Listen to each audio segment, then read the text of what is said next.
A new consciousness is developing which sees the Earth as a single organism and recognizes that an organism at war with itself is doomed.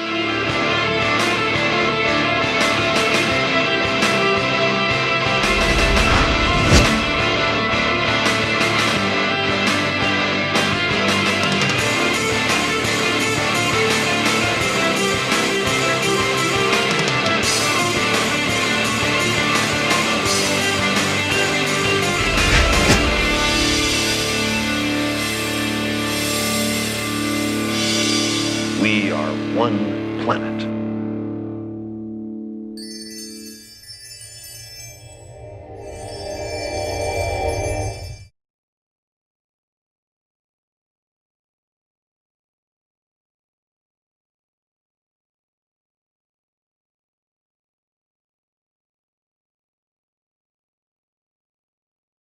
The Zeitgeist movement defined. Realizing a new train of thought. The tremendous and still accelerating development of science and technology has not been accompanied by an equal development in social, economic, and political patterns. We are now only beginning to explore the potentialities which it offers for developments in our culture outside technology, particularly in the social, political, and economic fields. It is safe to predict that such social inventions as modern-type capitalism, fascism, and communism will be regarded as primitive experiments directed toward the adjustment of modern society to modern technology. Dr. Ralph Linton. www.thezeitgeistmovement.com. The Zeitgeist movement defined. Realizing a new train of thought. First edition, January 2014. Creative Commons. Attribution Non-Commercial Share-alike 4.0 International. The content in this text may be reproduced only for non-commercial purposes and may not be resold in any form. Any other interests require direct approval by TZM Global. Contact media@thezeitgeistmovement.com.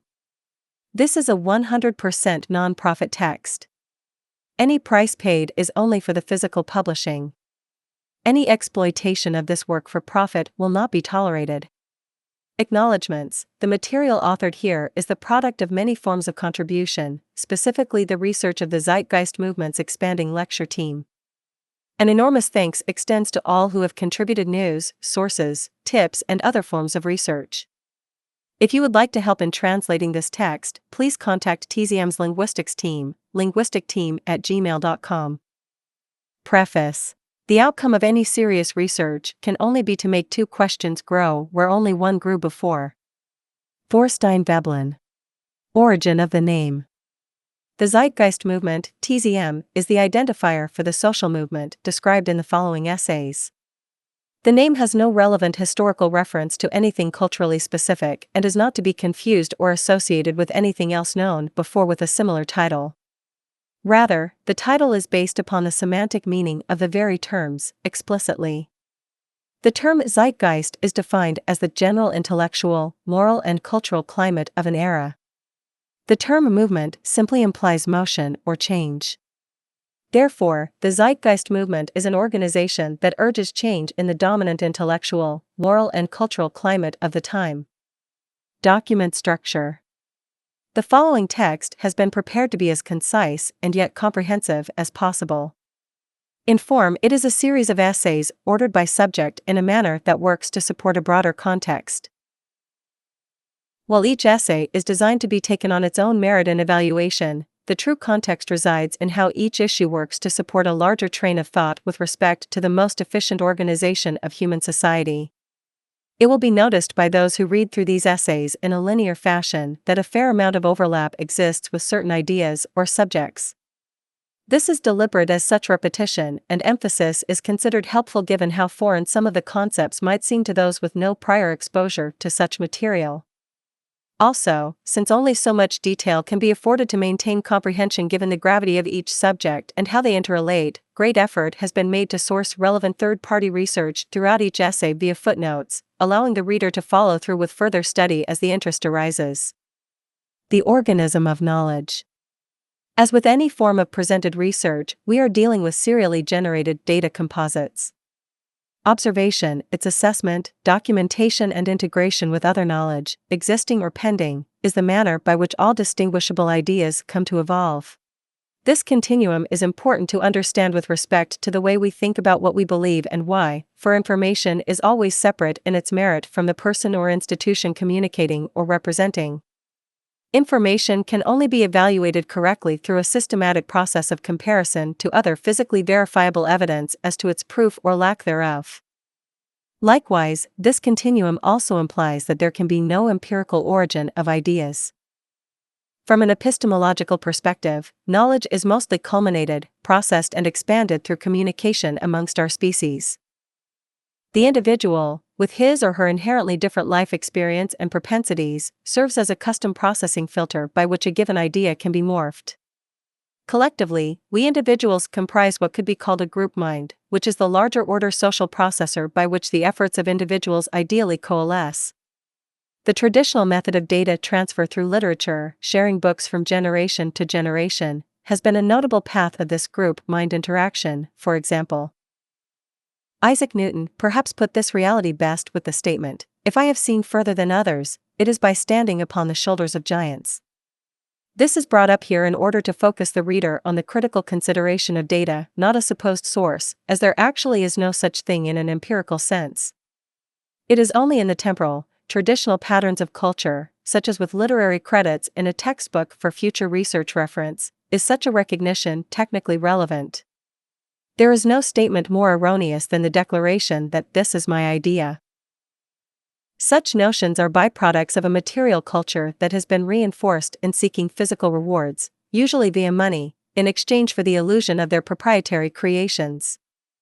Very often an ego association is culminated as well, where an individual claims prestige about their credit for an idea or invention.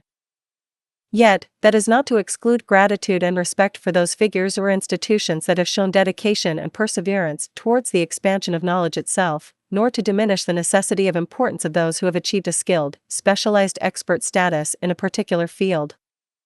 The contributions of brilliant thinkers and engineers such as are Buckminster Fuller, Jacques Fresco, Jeremy Rifkin, Ray Kurzweil, Robert Sapolsky, Thorstein Veblen, Richard Wilkinson, James Gilligan, Carl Sagan, Nikola Tesla, Stephen Hawking and many, many more researchers, past and present, are quoted and sourced in this text and serve as part of the larger data composite you are about to read. Great gratitude is also expressed here towards all dedicated minds that are working to contribute to an improving world. That understood, the Zeitgeist movement claims no origination of any idea it promotes and is best categorized as an activist/educational institution that works to amplify a context upon which existing/emerging scientific findings may find a concerted social imperative. Part 1. Introduction. Overview. Neither the great political and financial power structures of the world, nor the specialization-blinded professionals, nor the population in general realize that it is now highly feasible to take care of everybody on Earth at a higher standard of living than any have ever known. It no longer has to be you or me. Selfishness is unnecessary and henceforth unrationalizable as mandated by survival. War is obsolete. R. Buckminster Fuller. About. Founded in 2008, the Zeitgeist Movement, TZM, is a sustainability advocacy group that operates through a network of regional chapters, project teams, public events, media expressions, and charity operations. TZM's activism is explicitly based on nonviolent methods of communication with the core focus on educating the public about the true root sources of many common personal, social, and ecological problems today, coupled with the vast problem-solving and humanity-improving potential science and technology has now enabled, but yet goes unapplied due to barriers inherent in the current, established social system. While the term activism is correct by its exact meaning, TZM's awareness work should not be misconstrued as relating to culturally common, traditional activist protest actions such as we have seen historically. Rather, TZM expresses itself through targeted, rational educational projects that work not to impose, dictate, or blindly persuade, but to set in motion a train of thought that is logically self-realizing when the causal considerations of sustainability and public health are referenced from a scientific perspective. However, TZM's pursuit is still very similar to traditional civil rights movements of the past in that the observations reveal the truly unnecessary oppression inherent in our current social order, which structurally and sociologically restricts human well-being and potential for the vast majority of the world's population, not to mention stifles broad improvement in general due to its established methods. For instance, the current social model, while perpetuating enormous levels of corrosive economic inefficiency in general, as will be described in further essays, also intrinsically supports one economic group or class of people over another, perpetuating technically unnecessary imbalance and high relative deprivation. This could be called economic bigotry in its effect, and it is no less insidious than discrimination rooted in gender, ethnicity, religion, creed, or the like. However, this inherent bigotry is really only a part of a larger condition that could be termed structural violence, illuminating a broad spectrum of built-in suffering, inhumanity, and deprivation that is simply accepted as normality today by an uninformed majority. This context of violence stretches much farther and deeper than many tend to consider. The scope of how our socioeconomic system unnecessarily diminishes our public health and inhibits our progress today can only be recognized clearly when we take a more detached technical or scientific perspective of social affairs, bypassing our traditional, often blinding familiarities. The relative nature of our awareness often falls victim to assumptions of perceived normality where, say, the ongoing deprivation and poverty of over 3 billion people might be seen as a natural, inalterable social state to those who are not aware of, for example, the amount of food actually produced in the world, where it goes, how it is wasted, or the technical nature of efficient and abundant food production possibilities in the modern day. This unseen violence can be extended to cultural memes as well, where social traditions and their psychology can, without direct malicious intent, create resulting consequences that are damaging to a human being. For instance, there are religious cultures in the world that opt out of any form of common medical treatment. While many might argue the moral or ethical parameters of what it means for a child in such a culture to die of a common illness that could have been resolved if modern scientific applications were allowed, we can at least agree that the death of such a child is really being caused not by the disease at that point, but by the sociological condition that disallowed the application of the solution. As a broader example, a great deal of social study has now been done on the subject of social inequality and its effects on public health. As will be discussed more so in further essays, there is a vast array of physical and mental health problems that appear to be born out of this condition, including propensities towards physical violence, heart disease, depression, educational deficiency, and many, many other detriments that have a truly social consequence which can affect us all. The bottom line here is that when we step back and consider newly realized understandings of causality that are clearly having negative effects on the human condition, but go unabated unnecessarily due to the pre-existing traditions established by culture, we inevitably end up in the context of civil rights and hence social sustainability. This new civil rights movement is about the sharing of human knowledge and our technical ability to not only solve problems, but to facilitate a scientifically derived social system that actually optimizes our potential and well-being.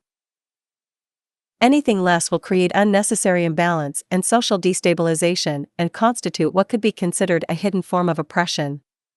So, returning to the broad point, TZM works not only to create awareness of such problems and their true root causes, and hence logic for resolution, it also works to express the incredible potential we have, beyond such direct problem solving, to greatly improve the human condition in general, solving problems which, in fact, have not yet even been realized. This is initiated by embracing the very nature of scientific reasoning, where the establishment of a near-empirical train of thought takes precedence over everything else in importance. A train of thought by which societal organization as a whole can find a more accurate context for sustainability and efficiency on a scale never before seen, through an active recognition and application of the scientific method. Focus. TZM's broad actions could be summarized as to diagnose, educate, and create. Diagnose. Diagnosis is the identification of the nature and cause of anything.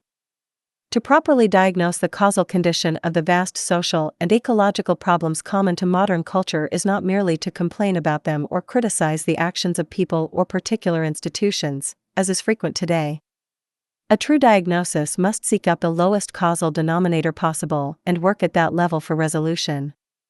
The central problem is that there is often what could be called a truncated frame of reference, where short-sighted, misdiagnosis of given consequences persist. For instance, the traditional, established solution to the reformation of human behavior for many so-called criminal acts is often punitive incarceration. Yet, this says nothing about the deeper motivation of the criminal and why their psychology led to such acts, to begin with. At that level, such a resolution becomes more complex and reliant upon the synergetic relationship of their physical and cultural culmination over time. This is no different than when a person dies of cancer, as it isn't really the cancer that kills them in the literal sense, as the cancer itself is the product of other forces. Educate.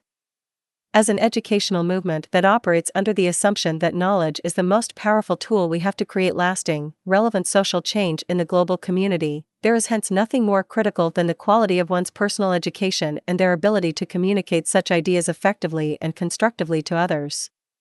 TZM is not about following a rigid text of static ideas. Such confined, narrow associations are typical of religious and political cults, not the recognition of emergence that underscores the anti-establishment nature of TZM. TZM does not impose in this sense. Rather, it works to make an open-ended train of thought become realized by the individual, hopefully empowering their independent ability to understand its relevance on their own terms, at their own pace. Furthermore, education is not only an imperative for those unfamiliar with this train of thought and the application set related, but also for those who already subscribe to it.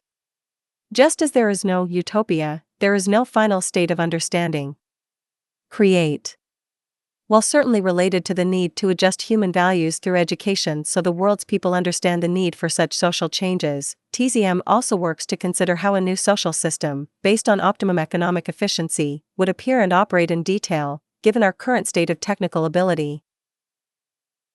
Programs such as the Global Redesign Institute, which is a digital think tank that works to express how the core societal infrastructure could unfold based on our current state of technology, working to combine that technical capacity with the scientific train of thought so as to calculate the most efficient technical infrastructure possible for any given region of the world, is one example.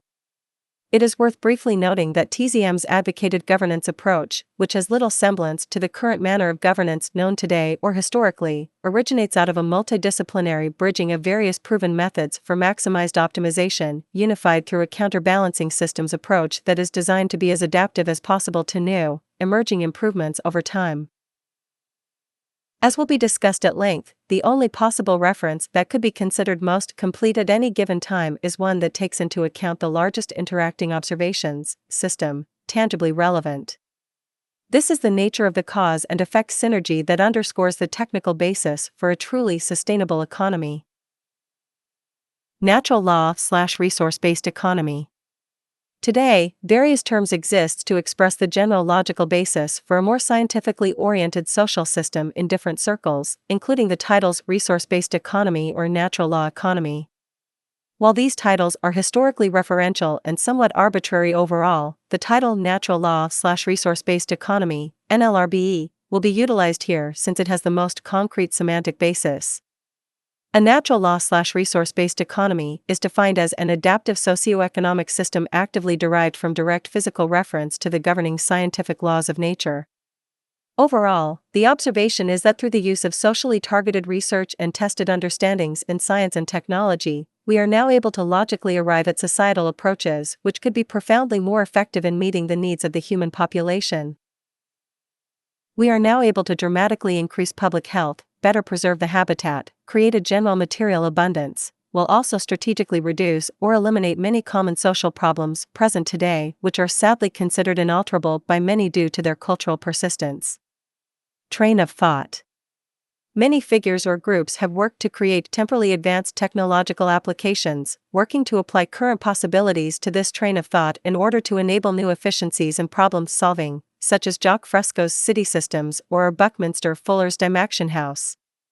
Yet, as obviously important as this applied engineering is, it is still critical to remember that all specific technological applications can only be transient when the evolution of scientific knowledge and its emerging technological applications are taken into account.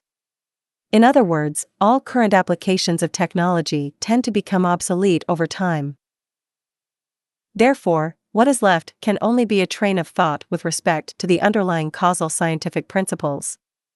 TZM is hence loyal to this train of thought, not figures, institutions, or temporal technological advancements. Rather than follow a person or design, TZM follows the self-generating premise of understanding, and it hence operates in a non-centralized, holographic manner, with this train of thought as the origin of influence for action. Superstition to science. A notable pattern worth mentioning is how the evolution of mankind's understanding of itself and its habitat also continues to expand away from older ideas and perspectives, which are no longer supported due to the constant introduction of new, schema-altering information. A worthy notion to note here is superstition, which, in many circumstances, can be viewed as a category of belief that once appeared to be adequately supported by experience/perception, but can no longer be held as viable due to new, conflicting data. For example, while traditional religious thought might seem increasingly implausible to more people today than ever in the West, due to the rapid growth in information and general literacy, the roots of religious thought can be traced to periods where humans could justify the validity and accuracy of such beliefs given the limited understanding they had of their environment in those early times. This pattern is apparent in all areas of understanding, including modern academia. Even so-called scientific conclusions that, again, with the advent of new information and updated tests, often cannot be held as valid anymore, are still commonly defended due to their mere inclusion in the current cultural tradition.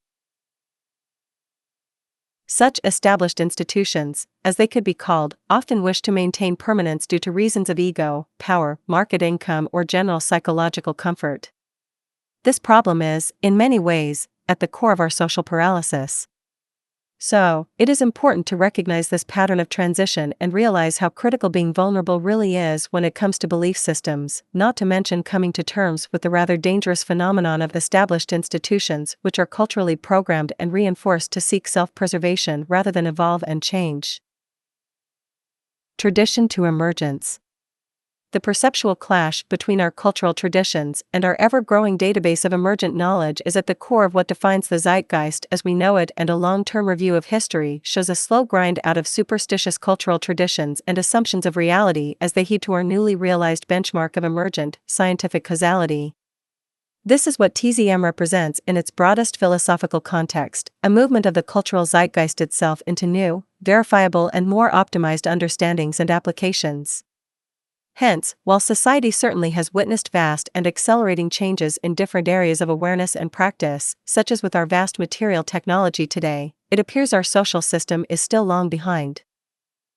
Political persuasion, market economics, labor for income, perpetual inequality, nation-states, legal assumptions, and many other staples of our current social order continue to be largely accepted as normality by the current culture, with little more than their persistence through time as evidence of their value and empirical permanence. It is in this context that TZM finds its most broad imperative, changing the social system. Again, there are many problem-solving technical possibilities for personal and social progress today that continue to go unnoticed or misunderstood. The ending of war, the resolution of poverty, the creation of a material abundance unseen in history to meet human needs, the removal of most crime as we know it, the empowerment of true personal freedom through the removal of pointless and/or monotonous labor, and the resolution of many environmental threats, are but a few of the calculated possibilities we have when we take our technical reality into account. However, again, these possibilities are not only largely unrecognized, they are also literally restricted by the current social order, for the implementation of such problem-solving efficiency and prosperity stands in direct opposition to the very mechanics of how our current social system is operating at the core level. Therefore, until the socioeconomic tradition and its resulting social values are challenged and updated to present-day understandings, until the majority of the human population understands the basic underlying train of thought technically needed to support human sustainability and public health, as derived from the rigor of objective scientific investigation and validation, until much of the baggage of prior false assumptions, superstition, divisive loyalties and other socially unsustainable, conflict-generating, cultural hindrances are overcome, all the life-improving and problem-resolving possibilities we now have at hand will remain largely dormant. The real revolution is the revolution of values. Human society appears centuries behind in the way it operates and hence what it values. If we wish to progress and solve the mounting problems at hand and, in effect, reverse what is an accelerating decline of our civilization in many ways, we need to change the way we think about ourselves and hence the world we inhabit. The Zeitgeist movement's central task is to work to bring this value shift to light, unifying the human family with the basic perspective that we all share this small planet and we are all bound by the same natural order laws, as realized by the method of science. This common ground understanding extends much farther than many have understood in the past. The symbiosis of the human species and the synergistic relationship of our place in the physical world confirm that we are not separate entities in any respect. The new societal awakening must show a working social model that is arrived at from this inherent logic if we expect to survive and prosper in the long term. We can align or we can suffer. It is up to us. The scientific worldview. Almost every major systematic error which has deluded men for thousands of years relied on practical experience. Horoscopes, incantations, oracles, magic, witchcraft, the cures of witch doctors and of medical practitioners before the advent of modern medicine, were all firmly established through the centuries in the eyes of the public by their supposed practical successes. The scientific method was devised precisely for the purpose of elucidating the nature of things under more carefully controlled conditions and by more rigorous criteria than are present in the situations created by practical problems. Michael Polanyi.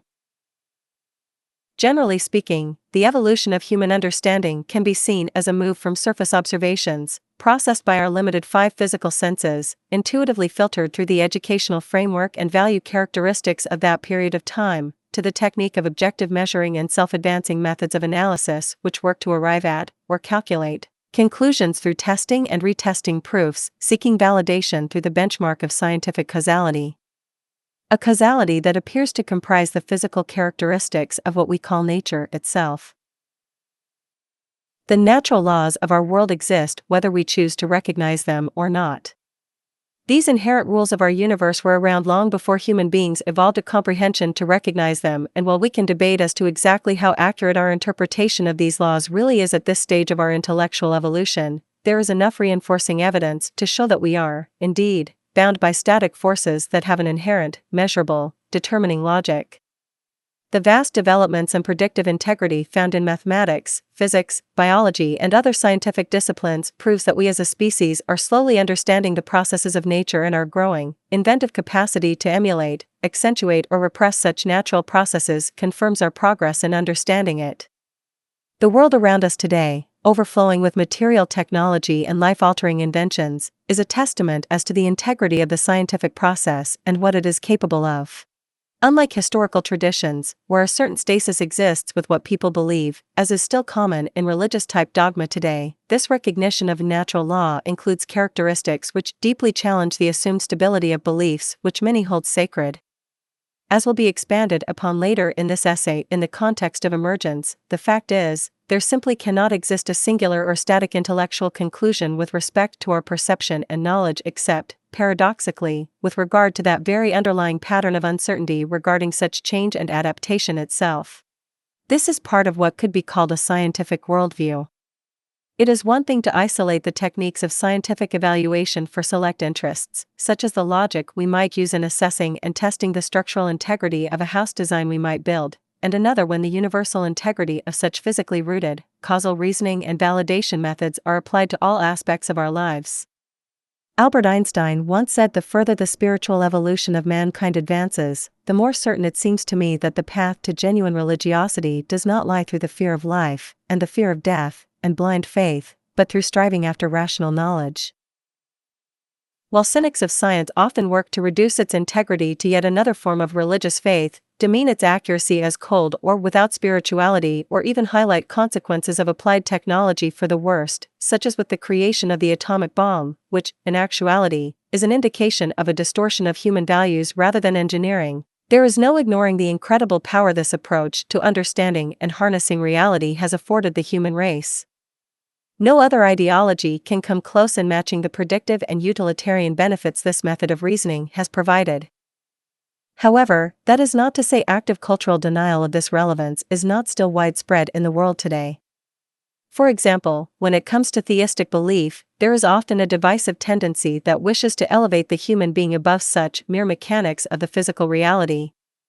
The implied assumption here is usually that we humans are special for some reason, and perhaps there are forces, such as an intervening God, that can override natural laws at will, making them less important than, say, ongoing obedience to God's wishes, etc.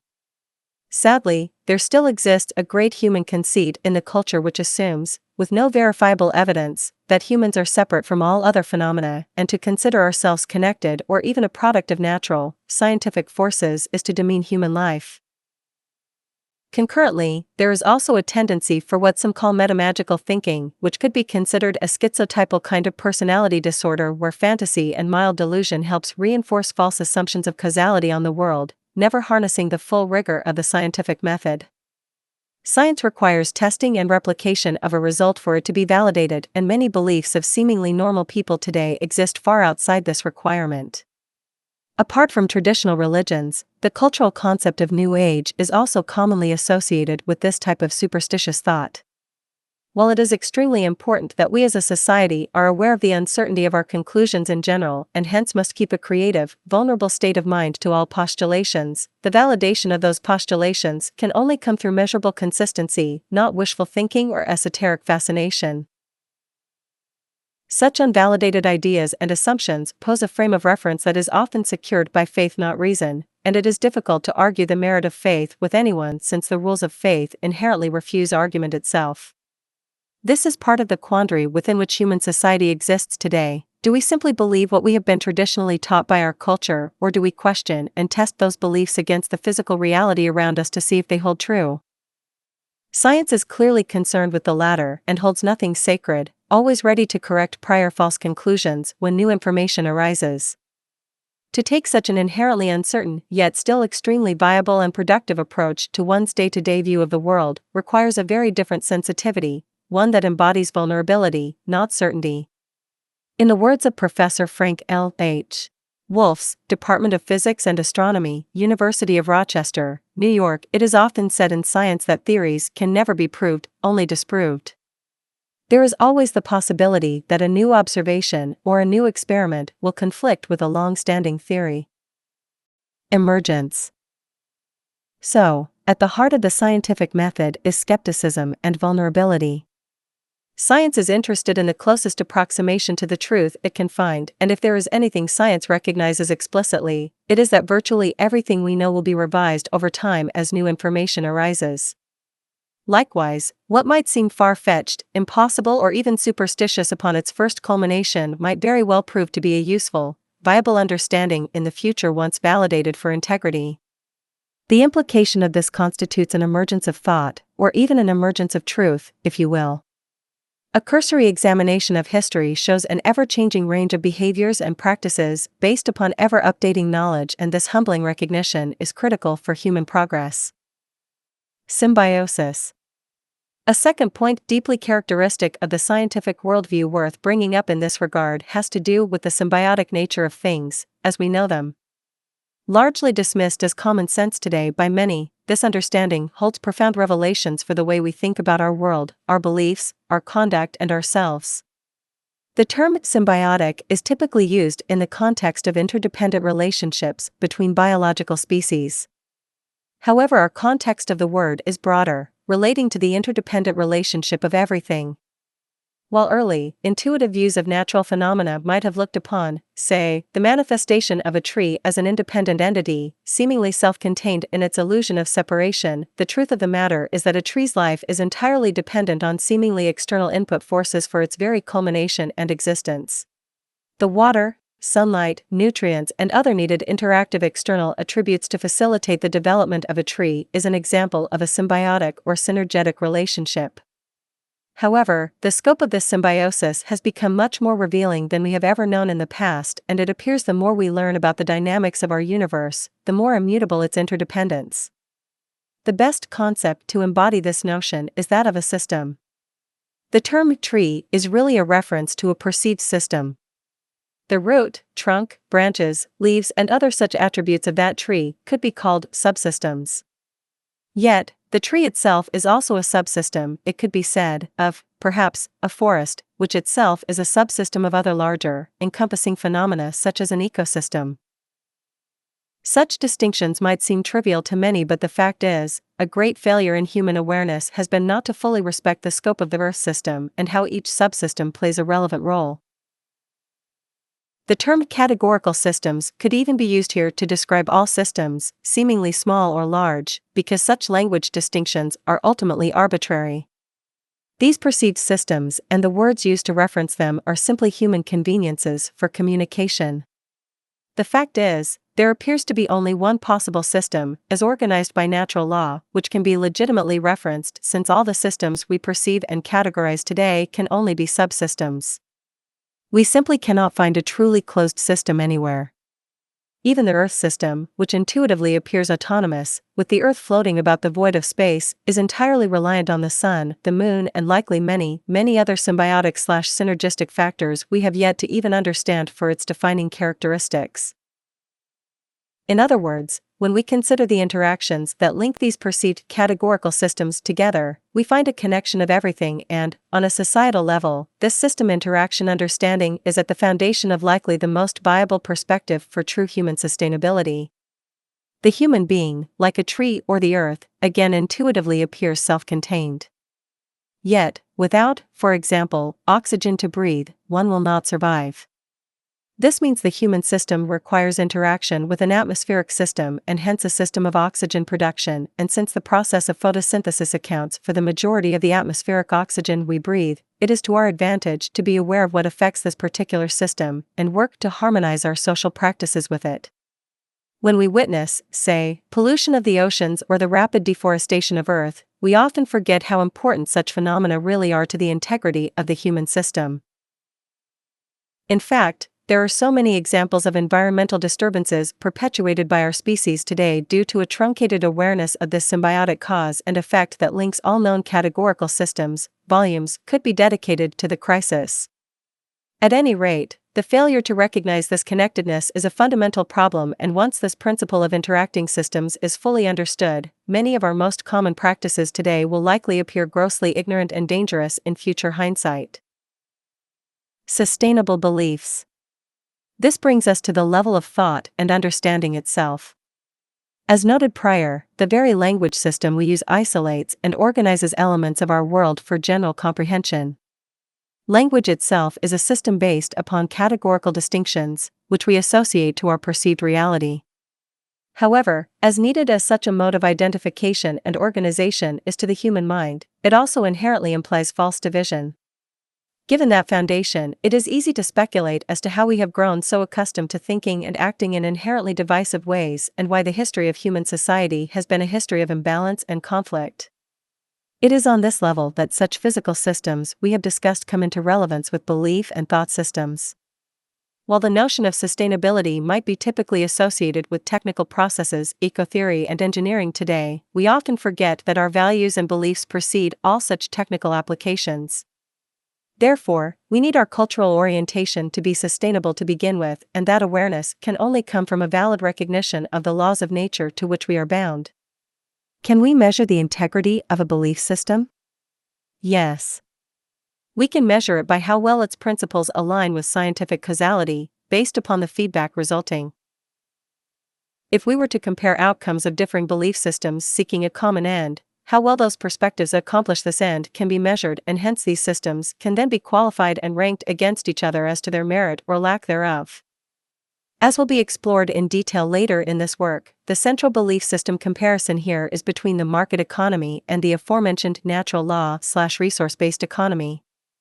At the core of these systems is essentially a conflicting belief about causality and possibility, and the reader is challenged to make objective judgments about how well each perspective may accomplish certain common end human goals. That noted, and in the context of this essay, specifically the points about emergence and symbiosis, it could be generalized that any belief system that, a, does not have built into it the allowance for that entire belief system itself to be altered or even made completely obsolete due to new information, is an unsustainable belief system, and b. any belief system that supports isolation and division, supporting the integrity of one segment or group over another, is also an unsustainable belief system. Sociologically, having a scientific worldview means being willing and able to adapt both as an individual and as a civilization when new understandings and approaches emerge that can better solve problems and further prosperity. This worldview likely marks the greatest shift in human comprehension in history. Every modern convenience we take for granted is a result of this method, whether recognized or not, as the inherent, self-generating, mechanistic logic appears to be universally applicable to all known phenomena. While many in the world still attribute causality to gods, demons, spirits, and other non-measurable faith-based views, a new period of reason appears to be on the horizon where the emerging scientific understanding of ourselves and our habitat is challenging the traditional, established frameworks we have inherited from our less informed ancestors. No longer is the technical orientation of science demeaned to mere gadgets and tools. The true message of this worldview is about the very philosophy by which we need to orient our lives, values, and social institutions. So, as will be argued in further essays, the social system, its economic premise, along with its legal and political structure, has become arguably linked to a condition of faith in the manner it is now perpetuated.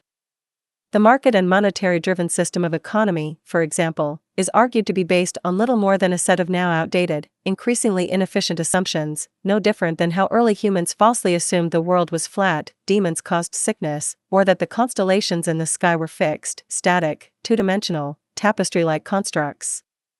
There are enormous parallels to be found with traditional religious faith and the established, cultural institutions we assume to be valid and normal today. Just as the Church in the Middle Ages held absolute power in Europe, promoting loyalties and rituals which most would find absurd or even insane today, those a number of generations from now will likely look back at the established practices of our current time and think the exact same thing. Sourcing solutions. A new type of thinking is essential if mankind is to survive and move toward higher levels. Albert Einstein. A central consideration inherent to TZM's perspective on societal change for the better regards understanding progress itself. There appear to be two basic angles to consider when it comes to personal or social progress: manifesting potential and problem resolution. Potential and resolution. Manifesting potential is simply the improvement of a condition that was not considered prior to be in a problematic state. An example would be the ability to improve human athletic performance in a particular field through targeted strengthening, diet, refining techniques, and other means that were simply not known before. Problem resolution, on the other hand, is the overcoming of an issue that has currently recognized detrimental consequences and/or limitations to a given affair. A general example would be the discovery of a medical cure for an existing, debilitating disease so that said disease no longer poses harm. However, taken in the broad view, there is a distinct overlap with these two notions when the nature of knowledge development is taken into account. For example, an improvement to a given condition, a practice that then becomes normalized and common in the culture, can also potentially be part of a problem in a familiar or different context, which requires resolution in the event new information as to its inefficiency is found or new advancements make it obsolete by comparison. For example, human air transportation, which is fairly new in society, expanded transport efficiency greatly upon its application. However, at what point will modern air transport be seen more as a problem due to its inefficiency by comparison to another method? So, efficiency is relative in this sense as only when there is an expansion of knowledge that what was once considered the best approach becomes inferior. This seemingly abstract point is brought up to communicate the simple fact that every single practice we consider normal today has built into it an inevitable inefficiency which, upon new developments in science and technology, will likely produce a problem at some point in the future when compared to newer, emerging potentials. This is the nature of change, and if the scientific patterns of history reflect anything, it is that knowledge and its applications continue to evolve and improve, generally speaking. So, back to the seemingly separate issues of manifesting potential and problem resolution, it can hence be deduced that all problem resolutions are also acts of manifesting potential and vice versa. This also means that the actual tools used by society for a given purpose are always transient. Whether it is a medium of transportation, medical practices, energy production, the social system itself, etc. These practices are all manifest/resolutions with respect to human necessity and efficiency, based upon the ever-changing state of understanding we have or had at the time of their creation/evolution. Root purpose and root cause. Therefore, when it comes to thinking about any act of invention or problem solving, we must get as close to the root purpose, manifest, or the root cause, problem, as possible, respectively, to make the most accurate assessment for action. Just as tools and techniques for potential are only as viable as the understanding of their foundational purpose, actions toward problem resolution are only as good as the understanding of the root cause.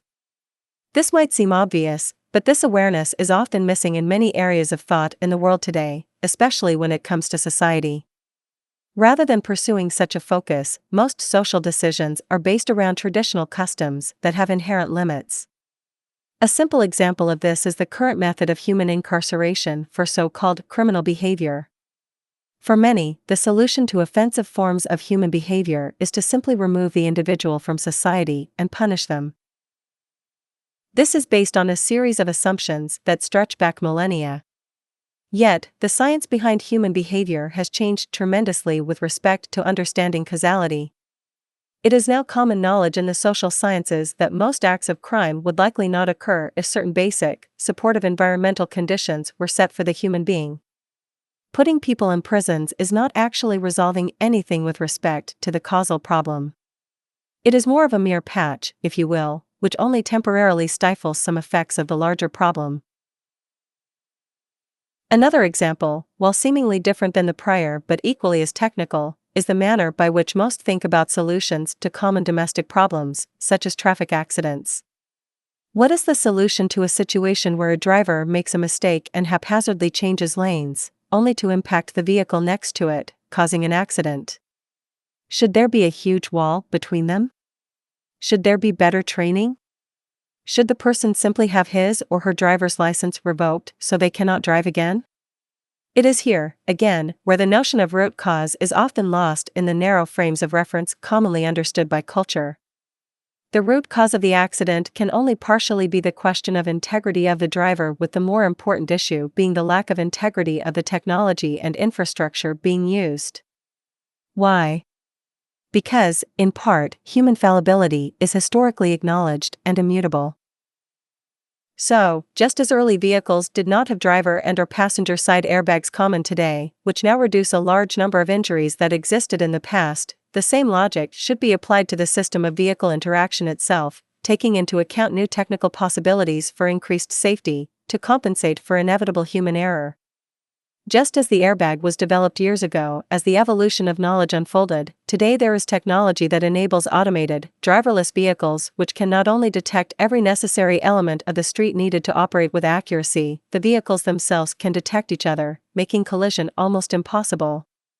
This is the current state of such a solution when we consider the root cause and root purpose overall. Yet, as advanced as that solution may seem, especially given the roughly 1.2 million people who unnecessarily die in automobile accidents each year, this thought exercise may still be incomplete if we continue to extend the context with respect to the core goals.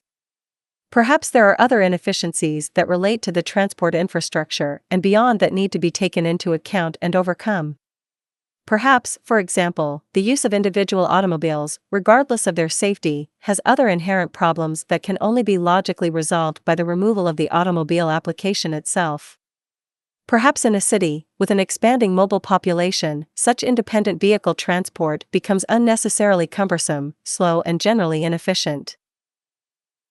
The more viable solution in this circumstance might become the need for a unified, integrated mass transit system that can increase speed, reduce energy use, reduce resource use, and reduce pollution, along with many other related issues, to the effect that using automobiles in such a condition then becomes part of an emerging problem.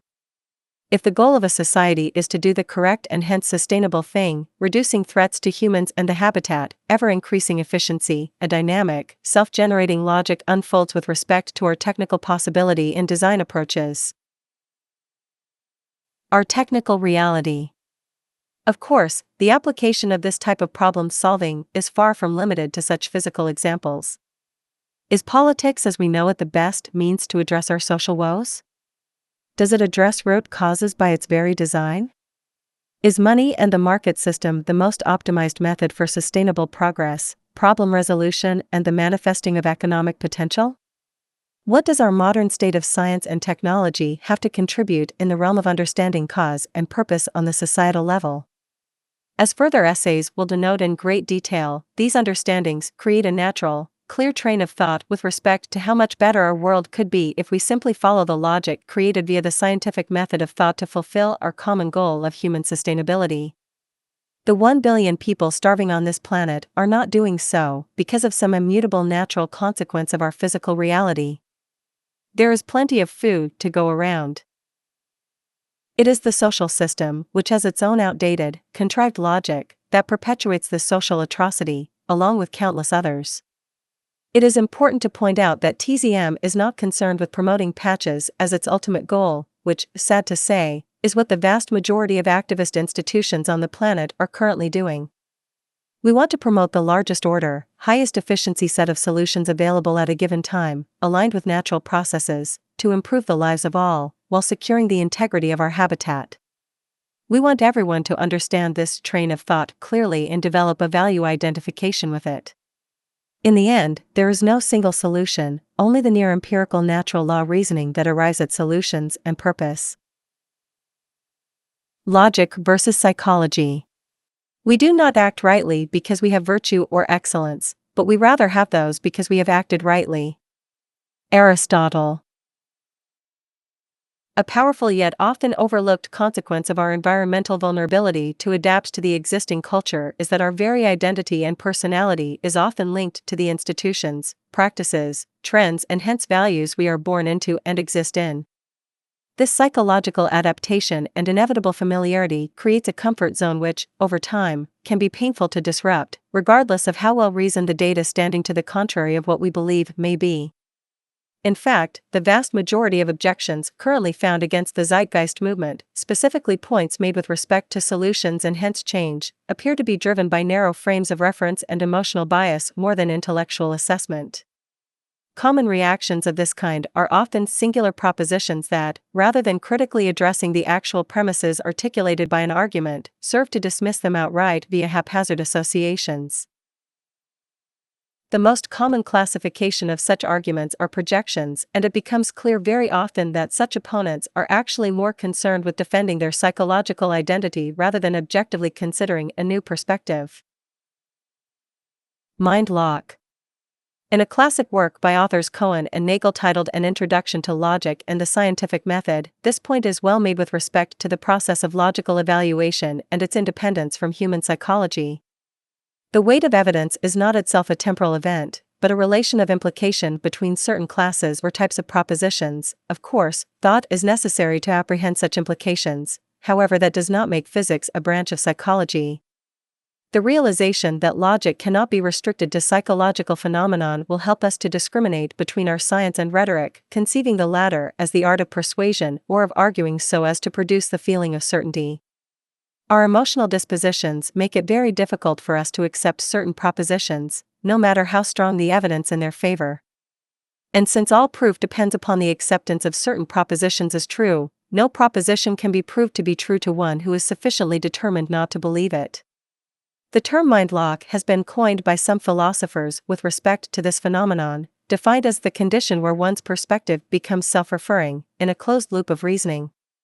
Seemingly empirical presuppositions frame and secure one's worldview, and anything contradictory coming from the outside can be blocked or rejected, often even subconsciously.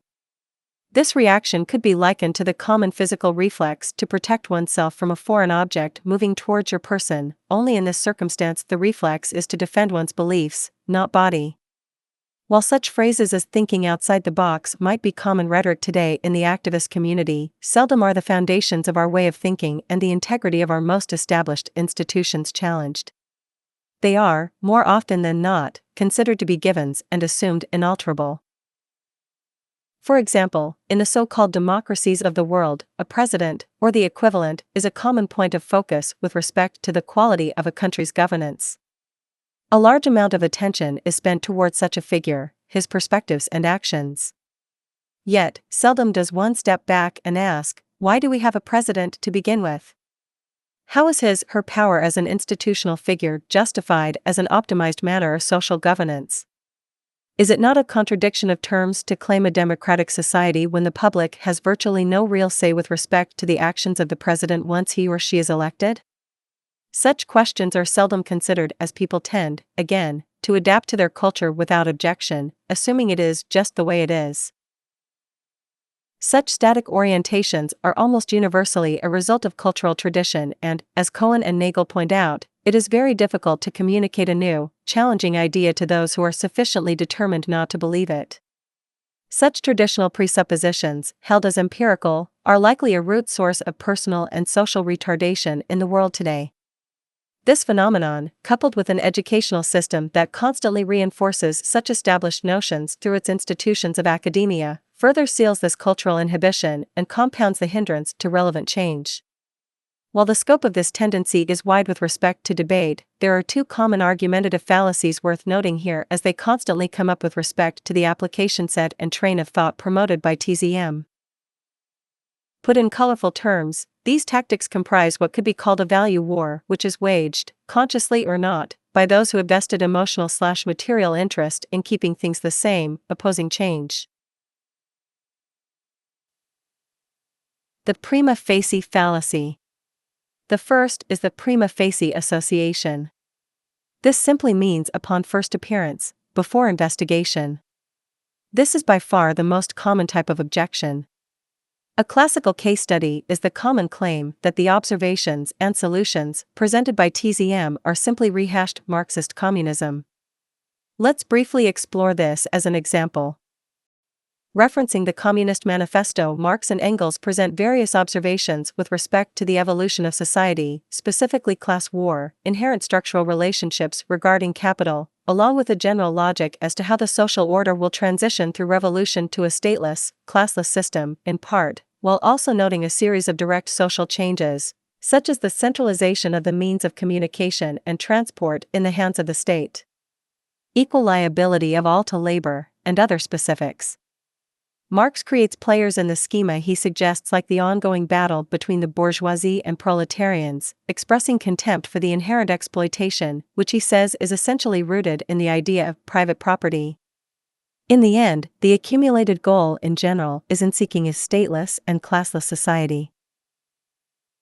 On the surface, reformations proposed in TZM's promoted solutions might appear to mirror attributes of Marxism if one was to completely ignore the underlying reasoning. The idea of a society without classes, without universal property, and a complete redefinition of what comprises the state might, on the surface, show confluence by the mere gestures themselves, especially since Western academia commonly promotes a duality between communism and capitalism with the aforementioned character points noted as the core differences. However, the actual train of thought to support these seemingly similar conclusions is quite different.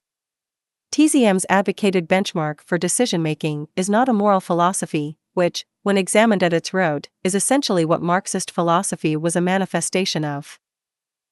TZM is not interested in the poetic, subjective, and arbitrary notions of a fair society, guaranteed freedom, world peace, or making a better world simply because it sounds right, humane, or good.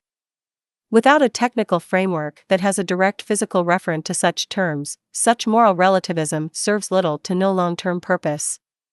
Rather, TZM is interested in scientific application, as applied to societal sustainability, both physical and cultural. As will be expressed in greater detail in further essays, the method of science is not restricted in its application within the physical world, and hence the social system, infrastructure, educational relevance, and even understanding human behavior itself, all exist within the confines of scientific causality. In turn, there is a natural feedback system built into physical reality which will express itself very clearly in the context of what works and what doesn't over time, guiding our conscious adaptation. Marxism is not based on this calculated worldview at all, even though TZM is not interested in the poetic, subjective, and arbitrary notions of a fair society, guaranteed freedom, world peace, or making a better world simply because it sounds right, humane, or good. Without a technical framework that has a direct physical referent to such terms, such moral relativism serves little to no long-term purpose. Rather, TZM is interested in scientific application, as applied to societal sustainability, both physical and cultural.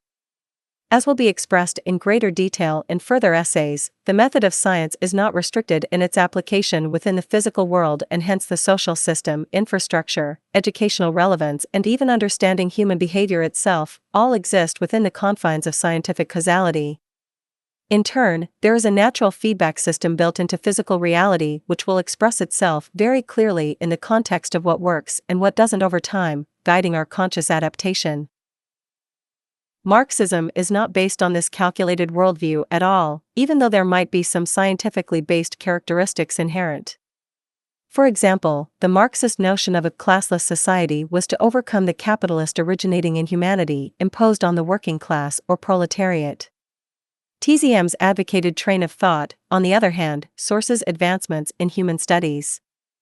It finds, for example, that social stratification, which is inherent to the capitalist/market model, to actually be a form of indirect violence against the vast majority as a result of the evolutionary psychology we humans naturally possess. It generates an unnecessary form of human suffering on many levels, which is destabilizing and, by implication, technically unsustainable. Another example is TZM's interest in removing universal property and setting up a system of shared access. This is often quickly condemned to the Marxist idea of abolishing private property. However, generally speaking, the Marxist logic relates the existence of private property to the perpetuation of the bourgeois and their ongoing exploitation of the proletariat. He states in the manifesto, the distinguishing feature of communism is not the abolition of property generally, but the abolition of bourgeois property. TZM's advocated logic, on the other hand, relates the fact that the practice of universal, individual ownership of goods is environmentally inefficient, wasteful, and ultimately unsustainable as a practice. This supports a restrictive system behavior and a great deal of unnecessary deprivation, and hence crime is common in societies with an unequal distribution of resources. At any rate, such prima facie allegations are very common, and many more could be expressed. However, it is not the scope of this section to discuss all alleged connections between Marxism and TZM's advocated train of thought. In the end, the debate is essentially pointless, as to argue such a correlation is to simply ignore the true purpose and merit of the societal conception itself. The strawman fallacy. The second argumentative fallacy has to do with the misrepresentation of a position, deliberate or projected, commonly referred to as a strawman. When it comes to TZM, this usually has to do with imposed interpretations that are without legitimate evidence to be considered relevant to a point in question. For example, when discussing the organization of a new social system, people often project their current values and concerns into the new model without considering the vast change of context inherent, which would likely nullify such concerns immediately.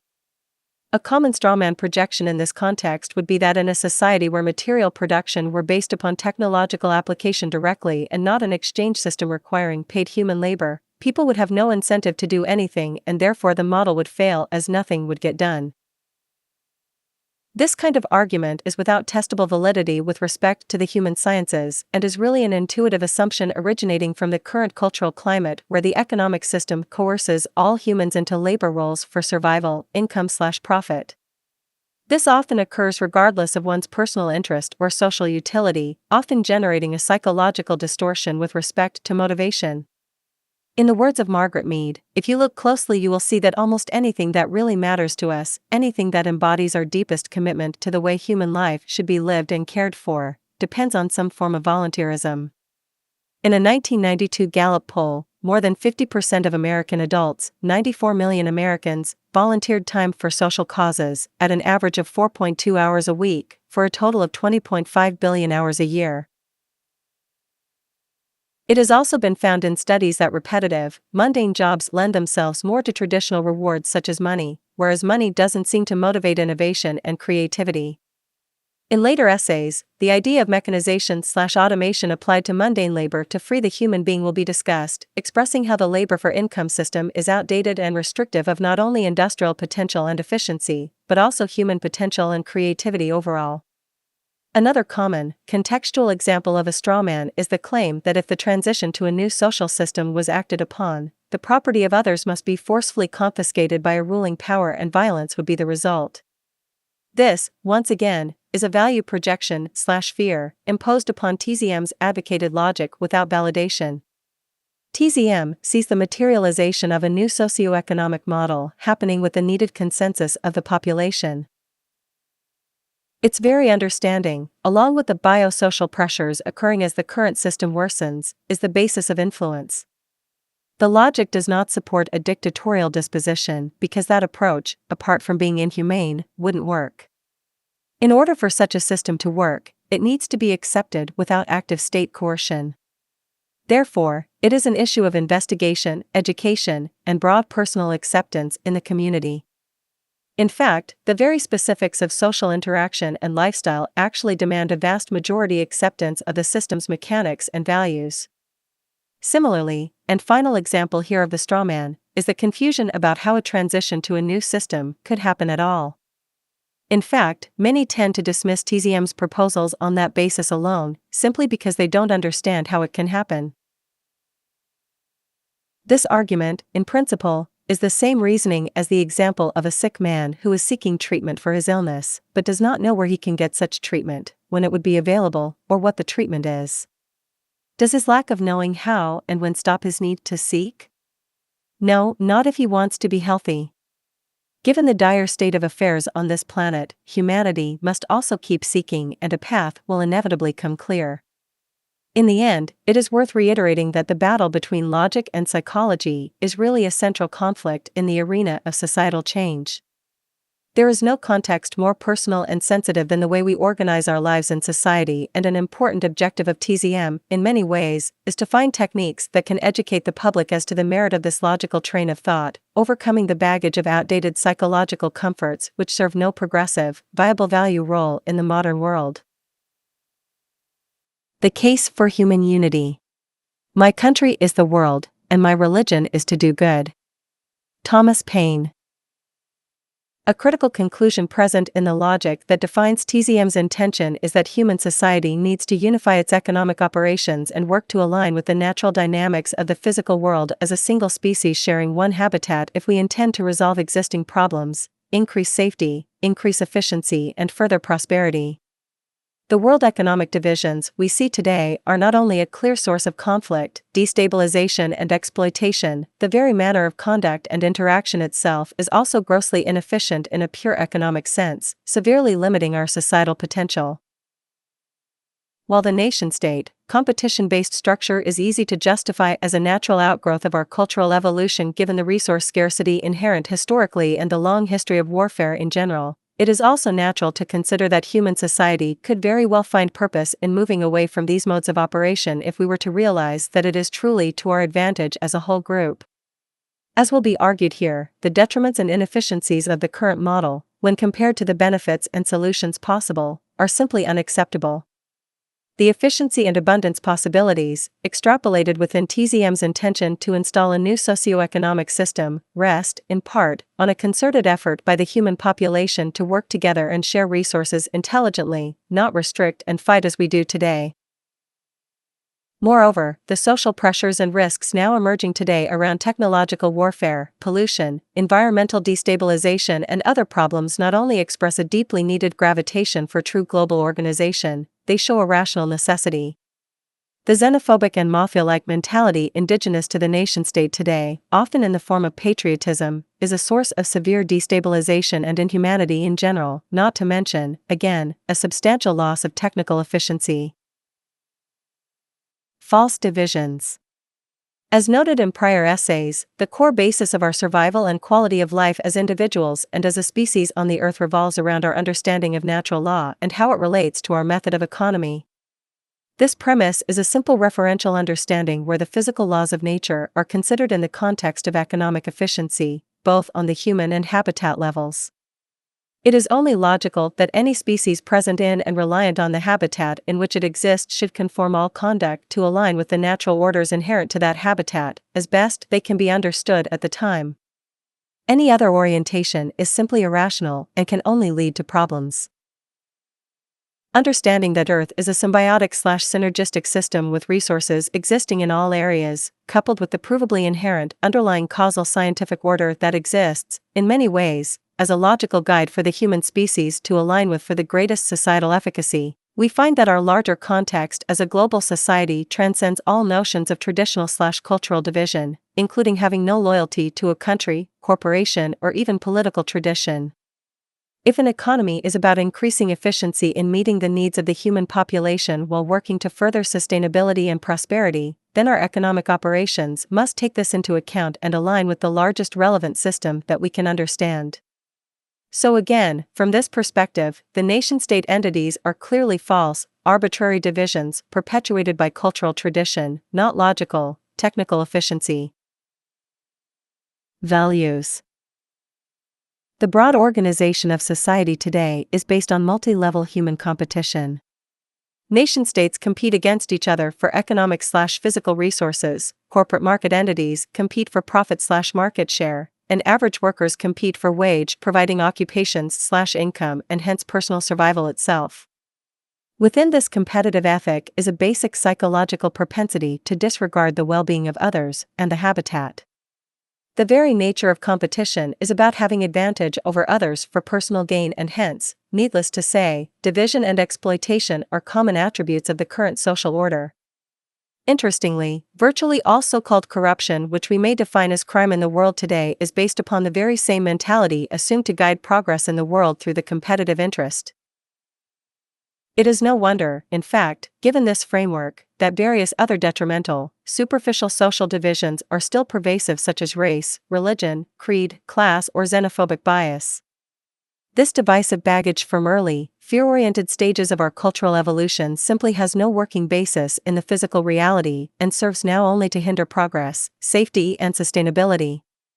Today, as will be described in later essays, the possible efficiency and abundance-producing methods that could remove most all human deprivation, increase the average standard of living enormously, and perfect public health and ecological sustainability greatly, go unembraced due to the older social traditions in place, including the nation-state idea. The fact is, there is technically only one race, the human race, there is only one basic habitat, Earth, and there is only one working manner of operational thought, scientific. Origins and influence. Let's quickly consider the root origins of the competitive/divisive model. Without going into too much detail, it is clear that the evolution of society has included a vast history of conflict, scarcity, and imbalance. While there is debate as to the nature of society during the period of time preceding the Neolithic Revolution, the Earth since that time has been a battlefield where countless lives have been taken for the sake of competition, whether material or ideological. This recognized pattern is so pervasive, in fact, that many today attribute the propensity for conflict and domination to an irreconcilable, impulsive characteristic of our human nature, with the conclusion that the human being is simply unable to operate in a social system that is not based upon this competitive framework, and any such attempt will create vulnerability that will be exploited by power abuse, expressing this apparent competitive/dominance trait. While the subject of human nature itself is not the direct focus of this essay, let it be stated that the empirical power abuse assumption has been a large part of the defense of the competitive/divisive model, using a general broad view of history as its basis for validity. However, the specifics of the conditions in those periods, coupled with the known flexibility of the human being, are often disregarded or ignored in these assessments. The historical pattern of conflict cannot be considered in mere isolation. Detailed reference to the conditions and circumstances are needed. In fact, it's likely accurate to say that the dominant/conflict propensity, which is clearly a possible reaction for nearly all humans in our need for self-preservation and survival in general, is being provoked by pressures rather than being the source of any negative reaction. When we wonder how the massive Nazi army were able to morally justify their actions in World War II, we often forget the enormous propaganda campaign put out by that regime, which worked to exploit this essentially biological vulnerability. True self-interest. The notion of self-interest is clearly inherent to the human being's common urge to survive. This is obvious enough, and it is easy to see historically how the raw necessity of personal survival, often extending to family and then the tribe, community, set the stage for the divisive, protectionist paradigm we exist in today. It should have been expected from the standpoint of history that vast economic theories would also be based upon the notion of competition and inequality, such as in the work of Adam Smith. Considered the father of the free market, he made popular the assumption that if everyone had the ethic to look out for themselves only, the world would progress as a community. This invisible hand notion of human progress arising from narrow personal self-interest alone might have been a semi-workable philosophy many years ago when the simplicity of the society itself was based on everyone being something of a producer. However, the nature of society has changed greatly over time, with population increases, entirely different role structures, and exponentially advancing technology. The risks associated with this manner of thought are now proving to be more dangerous than beneficial, and the true definition of self-interest is taking a larger context than ever before. Is it not in your self-interest to protect and nourish the habitat that supports you? Is it not in your self-interest to take care of society as a whole, providing for its members so that the consequences of deprivation, such as crime, are reduced as much as possible to ensure your safety? Is it not self-interest to consider the consequences of imperialist wars that can breed fierce jingoistic hatred on one side of the planet, only to have, say, a suitcase bomb explode behind you at a restaurant as a desperate blowback act of retribution? Is it not self-interest to assure all of society's children have the best upbringing and education so that your future and the future of your children can exist in a responsible, educated, and increasingly productive world? Is it not in your self-interest to make sure industry is as organized, optimized, and scientifically accurate as possible, so that we do not produce shoddy, cheap technology that might perhaps cause a problem in the future if it fails? The bottom line is that things have changed in the world today, and your self-interest is now only as good as your societal interest. Being competitive and going out for yourself, beating others only has a negative consequence in the long term, for it is denying awareness of the synergistic system we are bound within. A cheaply made nuclear power plant in Japan might not mean much to people in America. However, if that plant was to have a large-scale technical failure, the fallout and pollution might make its way over to American homes, proving that you are never safe in the long run unless you have a global consciousness. In the end, only an Earth humankind conscious view can assure a person's true self-interest and hence, in many ways, also assure our society's evolutionary fitness. The very idea of wishing to support your country and ignoring, or even enjoying the failure of others, is a destabilizing value system. Warfare. The days of practical warfare are long over. New technology on the horizon has the ability to create weapons that will make the atom bomb look like a Roman catapult in destructive power. Centuries ago, warfare could at least be minimized to the warring parties overall. Today, the entire world is threatened. There are over 23,000 nuclear weapons today, which could wipe out the human population many times over. In many ways, our very social maturity is being questioned at this time. Battles with only sticks and stones as weapons could tolerate a great deal of human distortion and malicious intent. However, in a world of nanotech weapons that could be constructed in a small lab with enormous destructive power, our expanded self-interest needs to take hold and the institution of war needs to be systematically shut down. In order to do this, nations must technically unify and share their resources and ideas, not hoard them for competitive self-betterment, which is the norm today. Institutions like the United Nations have become complete failures in this regard because they naturally become tools of empire building due to the underlying nature of country divisions and the socioeconomic dominance of the property/monetary/competition-based system orientation. It is not enough to simply gather global leaders at a table to discuss their problems. The structure itself needs to change to support a different type of interaction between these regional groups, where the perpetual threat inherent between nation-states is removed. In the end, there is no empirical ownership of resources or ideas. Just as all ideas are serially developed across culture through the group mind, the resources of the planet are equally as transient in their function and scientifically defined as to their possible purposes. The Earth is a single system, along with the laws of nature that govern it. Either human society recognizes and begins to act and organize on this inherent logic, or we suffer in the long run. The final argument: human nature.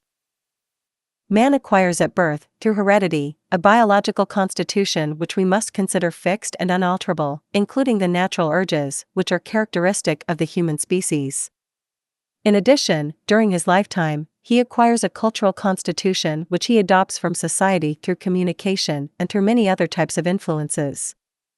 It is this cultural constitution which, with the passage of time, is subject to change and which determines to a very large extent the relationship between the individual and society.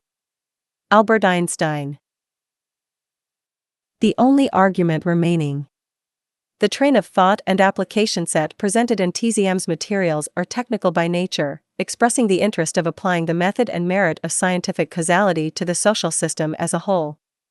The benefits of this approach are not only to be taken on their own merit but should also be considered in contrast to today's established, traditional methods and their consequences. It will likely then be noticed that our current societal methods are not only grossly outdated and inefficient by comparison, they are increasingly dangerous and inhumane, with the necessity for large-scale social change becoming ever more important.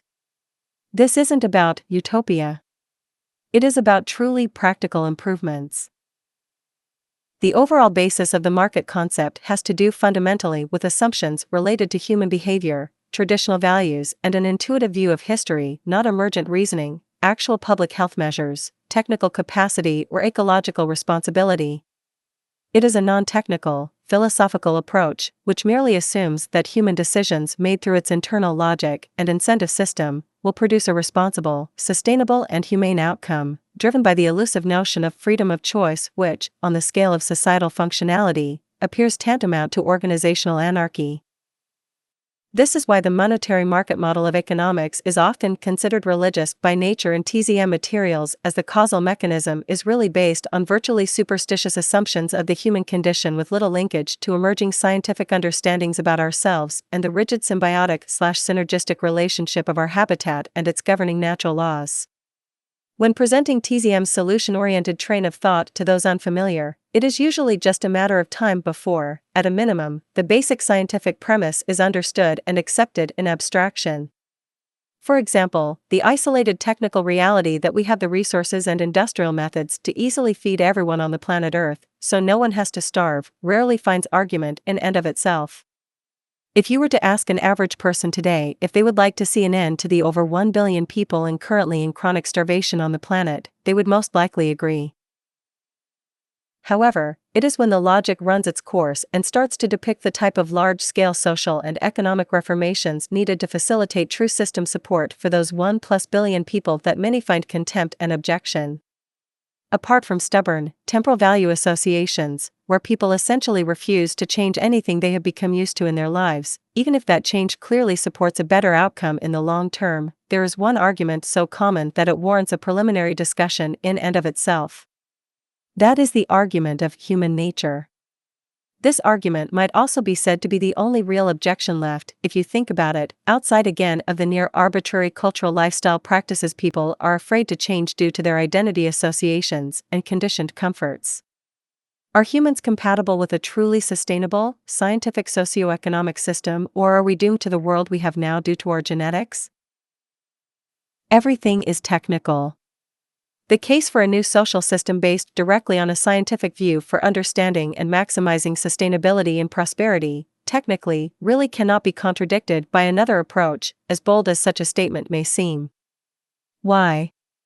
Because there simply isn't one when the unifying, natural law logic of the scientific method is accepted as the root mechanism of physical causality and, for example, great surface variation, ornament, might exist with the design of an airplane, but the mechanics which enable flight are bound by physical laws and hence so must the overall physical design of the airplane in order to function properly.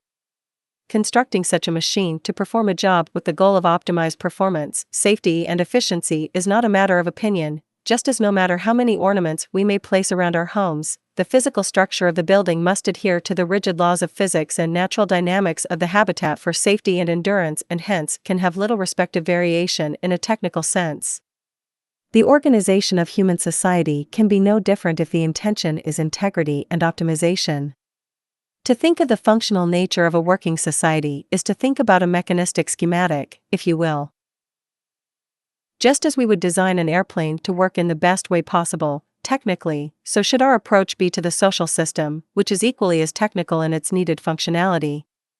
Unfortunately, this general perspective has never been given a real chance in history, and today our world is still run in an incongruous manner where the principal incentive is more about detached, immediate, short-sighted personal gain and differential advantage than it is about proper, strategic industrial methods, ecological alignment, social stability, public health considerations, and generational sustainability. This is all pointed out, again, because the human nature argument against such an approach is really the only seemingly technical argument that can possibly defend the old system we have today. It is really the only argument left when people who wish to uphold this system realize that nothing else they logically argue can possibly be viable given the irrationality inherent to every other claim against a natural law-based social model. Irrationally bound? Boiling it down, this challenge can be considered in one question: is the human species able to adapt and thrive in a technically organized system where our values and practices align with the known laws of nature in practice, or are we confined by our genes, biology, and evolutionary psychology to operate in only the way we know today?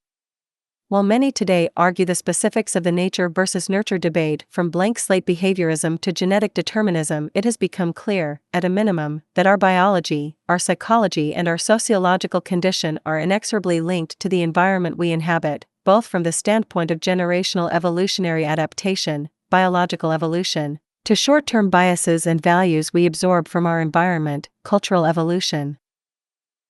So, before we go into detail on this issue, it is well worth noting that our very definition as human beings in the long and short-term view is based upon a process of adaptation to existing conditions, including the genes themselves.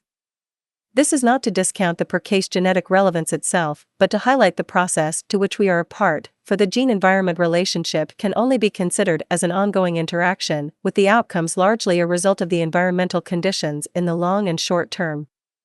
If this wasn't the case, there is little doubt the human species would have likely perished long ago due to a failure to adapt.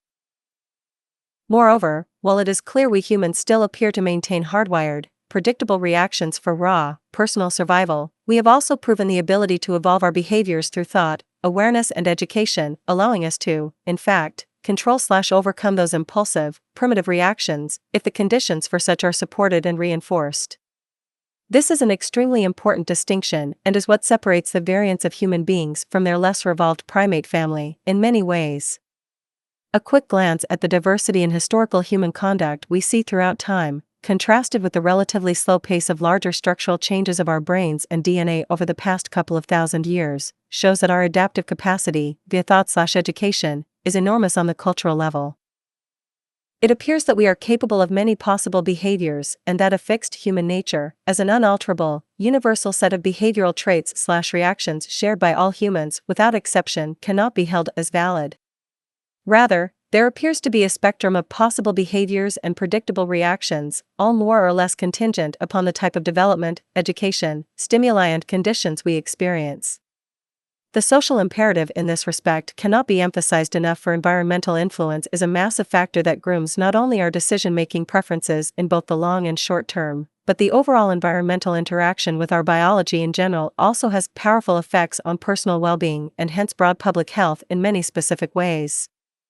It has been found that environmental conditions, including factors such as nutritional input, emotional security, social association, and all forms of stress in general, can influence the human being in many more ways than previously thought.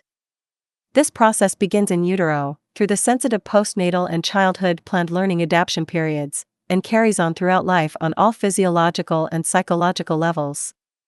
For example, while there is evidence that depression as a psychological disorder can have a genetic predisposition, it is the environment that really triggers it or not.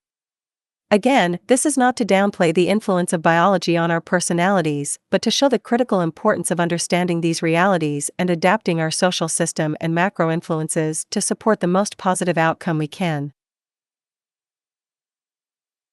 Changing the condition. The idea of changing society's influences/pressures to bring out the best of the human condition rather than the worst is at the core of the social imperative of TZM, and this idea is sadly lost in the culture's social considerations today.